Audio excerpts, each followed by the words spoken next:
Yeah, so I'll do one more quick intro because we love a good commercial. Of course. yeah.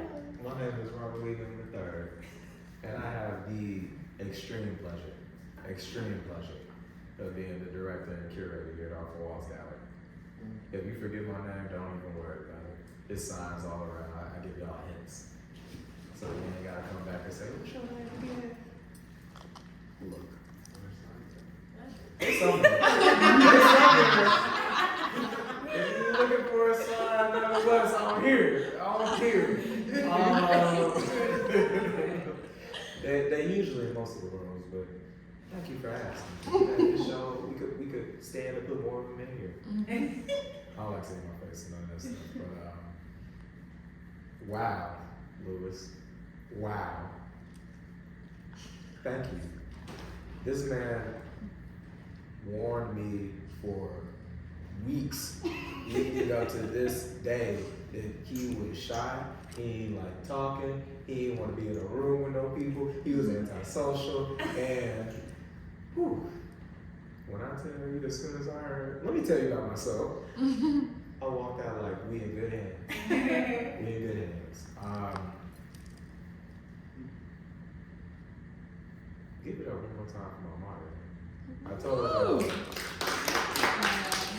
told y'all to everyone possible without her, and she not gonna cease to amaze. I see. Y'all ready? Y'all ready? So we gave y'all the foundation. We told y'all what style of fashion has been for the last 30 plus years, and what it means to have a family-owned business. And I went mad with my dash of salt, but now we're in a black space.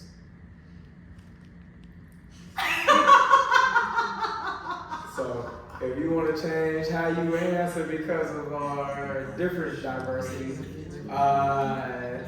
Go ahead and look. Go ahead and get into it. So we gave y'all the foundation, and now we're getting ready to hopefully show y'all where fashion is going and what the emerging trends, what the fleeting edge is looking like, what the avant-garde is talking about. So with no further ado, Paloma and give it up. Okay, so hi Paloma. Hello. So you actually go to my school. Yeah, I think I do. Okay. Yeah. Thank you for being here. You're so talented and so young. Can you tell us how you even started your brand? Like give us your story. First of all, thank you for having me here because this is a very special experience, especially with all. Y'all don't know, but I'm actually half black and white, so I'm Jamaican and Italian, and sometimes it's hard to like come with my black identity because I do live predominantly with my mom. But this means a lot to me. Like I love black people. I love it.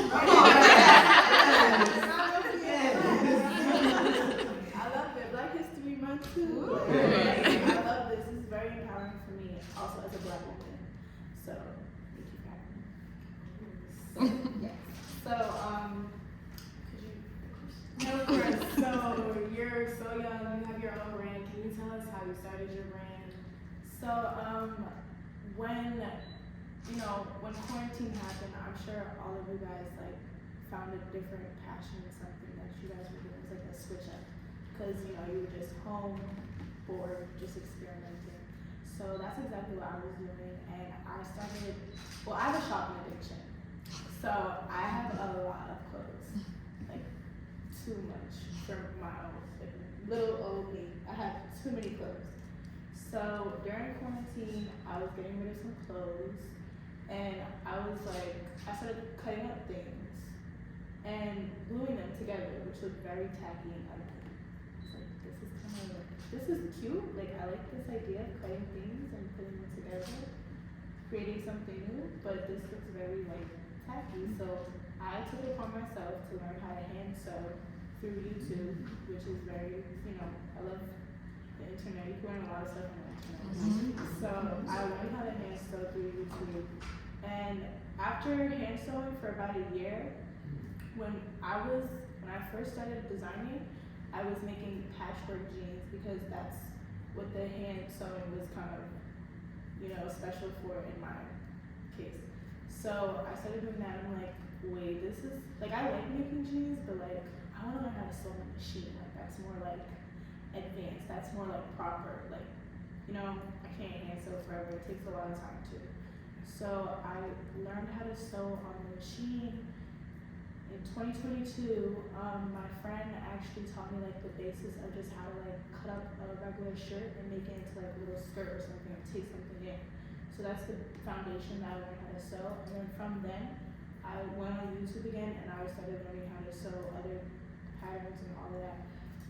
However, the idea of me cutting up old clothes stuck with me because I love creating something old into new and the one-of-one aspect where you can't find that again because that fabric is that specific fabric. So I took that with me and I now have a fully based sustainable brand where my specialty is making mini skirts. I love making mini skirts with a bunch of pleats. Like I love pleating. Like pleating brings me peace. Like I'll be up from 1 to 4 a.m. losing track of time, just pleating away, making patterns and all of that. So I love making mini skirts. And now also, when I started making mini skirts, it attracted a new audience and an audience that was there to stay. Like they liked the mini skirts. I kept getting more people for the mini skirts. So I was like, I'm gonna do my brand based off of like mini skirts because this is the most attention I'm getting. This is what people like. This is what the people want. So yeah, I have my brand with mini skirts, but I also am looking for like assistant designers to do like men's piece that kind of has like the same idea of me with the sustainability thing and the recycling. So I'm trying to get into men's fashion too, but I'm a women's expert. Period. Okay. And you're hiring. Noted. So you talked about your audience and connecting with your audience. You have 23,000 plus followers. Like, can you give us some tips on how you grew your platform? So, I'm not trying to sound cliche, but I didn't grow my platform from sewing. But because the platform I have, I use it to my advantage to always promote my brand. But the way I just grew my platform is just being authentic and just being myself, A lot of people on social media is not real, but I'm real and I know that. So when I post out there to the world, people like to see the realness, even though, not everybody's real on social media, it's still that authenticity that people want and they crave that watching it. People love to watch people, so why wouldn't they love to watch me? I realize. That's how I grew my following, and it was mainly through TikTok too. Like I would just post like videos of me talking my shit, or like I would just post videos of me like lip syncing, and that's how I got the attention. But now with that following, I definitely always promote my brand like as much as I can, and you gotta use it to your advantage because social media, I am a Gen Z person, but I don't know how to work that for real. But I have to use it to my advantage because it helps my business and it helps my business grow and be exposed to other people where I could then make more money off of certain things. And I'm a Capricorn, so I love money. And I'm gonna make my money either way, but I'd rather do something I'm passionate about, and I found a lot of passion in sewing. I felt like it was time when I'm sewing. Like I'm really into it. So that's a word. So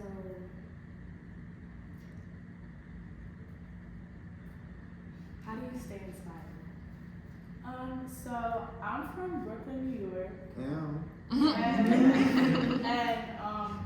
my dad is actually not from America, he's from Jamaica. So he actually really inspires me with the way he dresses himself. He's always been into fashion. And even when I was little, he would put me in like John Galliano high top sneakers. I was like, what's John Galliano? And it's like, John Galliano is a great designer. Like, he put me on to the fashion, like the luxury design. Like, I look up to my dad. That's what inspires me. My mom, she's more like a vintage girly, you know, she's from Brooklyn. So she's more of like, my mom's 60 years old. So her style, definitely I could see how it inspires me from like the vintage streetwear aspect. But when it comes to like luxury, I always look to like my dad. He knows all the designers, all of that. My dad always stays fly. So it's like, he's my inspiration. Yeah. Okay, I love that. It starts at home. Can you discuss any challenges that you faced on your creative journey? Yeah. So, you know, me being young and just like the way I did get exposed to like 23K on Instagram, or like on TikTok I have 92K. So that whole aspect of like being viral and stuff, people look at me as just like a pretty face, but I'm more than that. Like, I'm a businesswoman. So it's kind of challenging in that aspect where I'll post my brand and I'll post my business and it won't get as much attention as if I were to just post myself. But like, you know, I can't get discouraged from that because I just gotta keep going and promoting it and posting it. Another thing also that's challenging is just getting yourself out there. Like, even to this fashion show I'm having right now, I've had like, this is gonna be my 7th fashion show, and I already had my first one in 2021. And even like the aspect of me having fashion shows, all my fashion shows, they were in Brooklyn, and I'm from Brooklyn. So for me to have a fashion show in Harlem, in Manhattan, like that's inspiring. That's what keeps me going. Like, I'm from Brooklyn, I have shows in Brooklyn, now I'm having shows in Manhattan. Where will I have a show next? Who knows? Like, you know, you just gotta keep going. But like, it is challenging. Like, it does get kind of discouraging sometimes, even when you try to, you know, give your pieces out for free, just for like more recognition, like to like influencers and stuff. When you know you can make good money off of it, but you try to give it to them so you can like get more exposure, and then they don't even wear it. Like, that's kind of a thing that, you know, you just gotta keep doing it. Like, the only person gonna stop you is yourself. So it's challenging sometimes. Also, like, creator's block, like I have that too. But you know, I find a lot of passion in sewing. So even if I do have creator's block, I know I'll come back with better and bigger ideas because I'll have that time to like, you know, be in my head and like have that creator's block, and then suddenly, oh, I have this great idea. Or like, I started doing styling or creative directing, so I'll implicate my brand into those shoots. So that's like another idea that I've had during my creative process of like creator's block and all of that. Like, I started having new ideas that's not just design. Now it's like creative directing, styling, and like photography too. So yeah. Tell us about your other creative endeavors. Like, what is it like navigating all these things at one time? So being a full-time student, it's hard to stay on top of like the grind, like always sewing, always up late sewing, doing what you have to do, you know. But repeat that question. Like, ooh, I forgot the question. What was it? I think it was Her how do you creative navigate? endeavors. Yeah. Okay, yeah. How to navigate it is just like, you can't, like even the fashion industry, it's like, you can't get discouraged. Like, the best brands take the longest to like come up. The ones that come up with following trends, yeah, they're lit and they come up and everybody's onto it. But do you even remember them? No, you don't. So it's like investing that time, and like the thing that I think about is like time is an illusion. Like, I don't care how long it's gonna take. Like, I'm gonna have my own store. I'm gonna be my designer. I'm gonna do what I wanna do because I know that it's authentic and it's real. Like, and that's why my brand's gonna last. That's why people are gonna remember me. And my brand is called New Agenda Clothing. I don't even know if I've said that, but yeah, it's called New Agenda Clothing, and it's a sustainable based brand. Yeah, look it up, look it up. Yes, it's on Instagram, and I'm dropping my website on Saturday. I'm having a showcasing over here in this room on Saturday, so you guys should come. New Agenda. Clothing. I know that's right. You better. First off, you're so inspiring, by the way. Doing all this, like doing panels, like, and how old are you? I'm sorry. I just. Oh my gosh. Wow. Girl. You did. It's up, okay? It's up. Just know that. I've always been a creative though. Like I was a dancer my whole life. I thought I was gonna be a Alvin Ailey 2 dancer. Like I loved dancing. I went to Brooklyn High School for the arts, and I was a dance major there. I learned a lot over there, and I was a dance major in middle school too. So I was always a creative, but I created through dancing. And then during quarantine, I found a new passion that's more like, I feel like authentic to me. Nobody could tell me what's right and what's wrong. With dancing, it's more like straight, you know. Okay, so you disruptive. You like the. Yeah, I mean, I still dance, but I found more passion into something, and it's like I can make good money off of this. So, like I said, like I like money. I feel like you're very inspirational to like, especially like as a Black woman, and I see you, and I'm like, okay, yes, like you really can do anything. Like, You can do anything you put your mind to. You should never limit yourself or tell yourself like, oh, this is too hard, I can't do it. You have to master certain things, and time is an illusion. Like, time was made up. Like, it doesn't matter how long it takes you. If you want to do it, you're gonna do it. Like, and you shouldn't let nobody. You know, it's hard to like being young and on the internet. You let other people dictate like the way you are or stuff like that. You have to stay true to yourself and be within yourself. Like the media is nothing. The phone is nothing. You have to be mind over body, like within yourself. Because at the end of the day, that's what I say. You're born alone, you're gonna die alone. You have to be within yourself and know yourself. that was a word, okay? Wow. Well, the last question is going to be, what advice would you give aspiring creators looking to establish their presence? The advice I would give is to always push yourself past the limit that you think is your limit.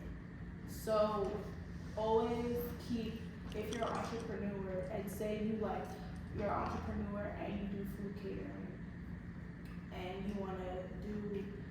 you do food catering like for just bookings like parties and stuff, always think bigger, because bigger is better. At the end of the day, we have the media. This is a great tool. Like you yourself, like they were asking, what did you do without the social media? And you still did what you did because you knew people. And it's also like, I feel like, yeah, you could have talent, but you also always gotta network. It's like, it's not what you know, it's who you know. And that's gonna take you to different levels where you don't know, you never knew you could get to that level, but you can because you have the talent and you know people, you good for life. Like, if you know what you're doing, you're passionate what you're doing, and you're sharing what you're doing, and then you have the resources, nothing can stop you.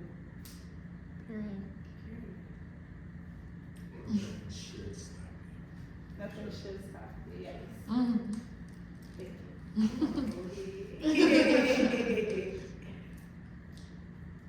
Does anyone have any questions? So I don't have a question. There was something that you had said, and just coming off of a business standpoint, and you said something about giving out and letting people wear it because you wanted to. You're still small where you don't have to give out. You can loan, but don't give out. You know, especially to somebody that you don't have anywhere from 65 to 100% that they're gonna wear it, then don't give it up. Yeah. Don't give it up. Say, girl, I'll let you borrow, let you go wear it. Where you wearing it to? Find out the information. If she can't figure out where she gonna wear it to, then don't give it out. Oh, the rentals. Keep it until she says, "Oh, I got this place I want to wear it to," so you know she has something in mind that she wants to wear it to. Yeah. You know, Because you never know. you don't. And why'd you waste that? That's Somebody else could have came. She could have came and said, "Girl, I'm going to this party." Oh, girl, I just gave this to somebody else, and you didn't let girl go wear it. But this woman's already talking about I want to wear it to a party. You know, so just use your discernment. But again, you're small enough. You don't need to give out. Yeah. You're not. Don't give out.